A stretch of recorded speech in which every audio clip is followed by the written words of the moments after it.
welterweight, and that's what we're seeing here. The left cross and then a right hook from Collazo. Both landed flush. Hatton took the punches. Collazo's not noted as a heavy hitter, otherwise Hatton might be in even deeper trouble by now in this fight.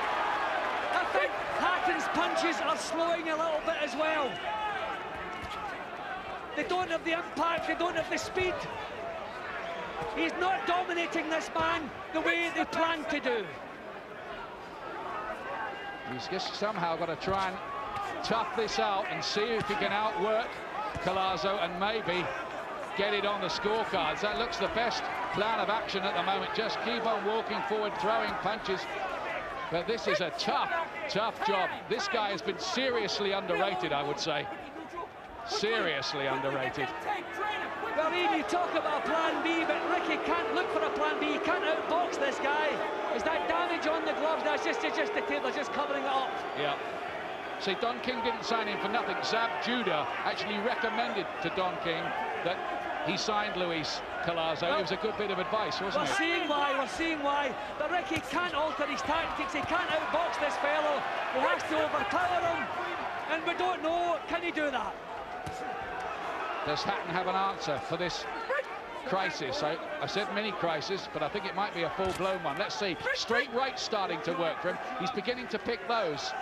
Can Collazo stay the pace with Hatton? He's had a good period in the fight. Hatton stayed in there. Now can he turn it his way again? Hatton has a little complaint to the referee about something. Not happy with some of the work on the inside. Well, Hatton is walking through the shots now, which I suppose is good news. This is improvement in Ricky's work now. This is far better. Taking charge again. Yeah, Collazo's just slowed up a bit, as if the pace of this is starting to get to him. His mouth starts to gape open. He's not got that swagger he had around ago. This is some kind of fight, isn't it? It's turning and twisting. See, Collazo, we have to remember, he's been forced to fight a fight that he's not used to, he doesn't like. He's a thinking fighter. He likes to control the pace, can't do that. But what a battle this has turned into. It's a thriller here at the new Boston Garden, the Bank North Garden as it's called. There's a railway station 3 floors below, and these two have been going at this like a couple of express trains from the word go. Step back, step back.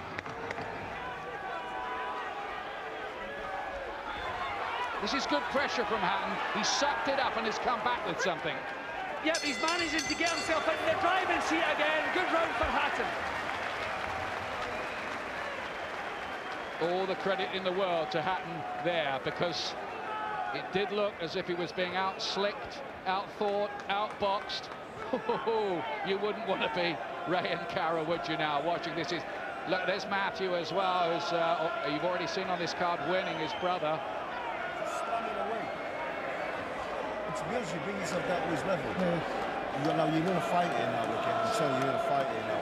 The ain't much between it, you know what I mean? And the kids still... He gonna be on it. Let him slide right into the uppercut and then back. And then turn him, all right? And turn him. There you go. Keep turning him, that's all you got. I remember Nigel Benn telling me once when he moved from middleweight to super middleweight, it took him over a year to make the change. And Ricky has stepped right up to the plate, challenging for a title, so doing it the hard way, and I think he realises that. This is a close fight so far, and it could go either way. 8th round, little right hand, that was just off balance. The legs got intertwined there.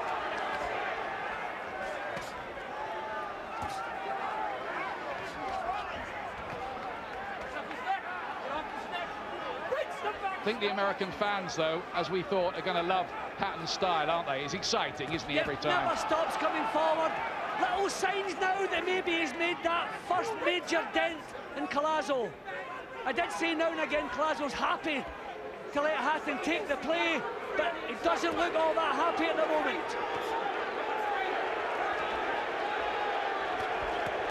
This is getting very attritional now. Just, we thought maybe that Collazo as the natural welterweight would be the one with the extra strength as it went on, but at the moment Hatton looks super strong, doesn't he? Yeah, and he's back to his earlier tactics of getting his punches off, then spoiling Collazo, not allowing him to get back with the counters. I think now Collazo is struggling with the pace. As I keep saying, a thinking fighter does not want to box like this.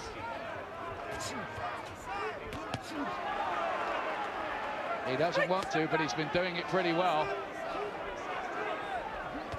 Showing versatility. No right hand, but Hatton then shot a couple on the way in on the inside too. He's always been quite easy to hit, Hatton. That's the problem. He's from Manchester, but he boxes like a Mexican. He's always right there in front of you. Let him go, break. But he has the look now of a man who's got himself back into the driving seat again. It's not going to be easy. It's not going to be cute and tidy. He's just going to have to grind this out.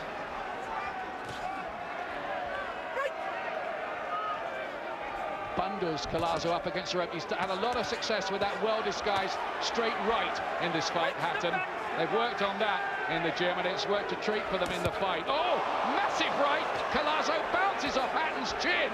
He had to hold on a bit on the inside, but he was wide open to that. That's the punch that I've been worried about all the way through. When he throws combinations, he finishes on that southpaw right hook, and he can't seem to miss Ricky. That might break Collazo's heart a bit, though. He landed flush. Hatton just held on for a moment. Back he comes again with the next assault wave.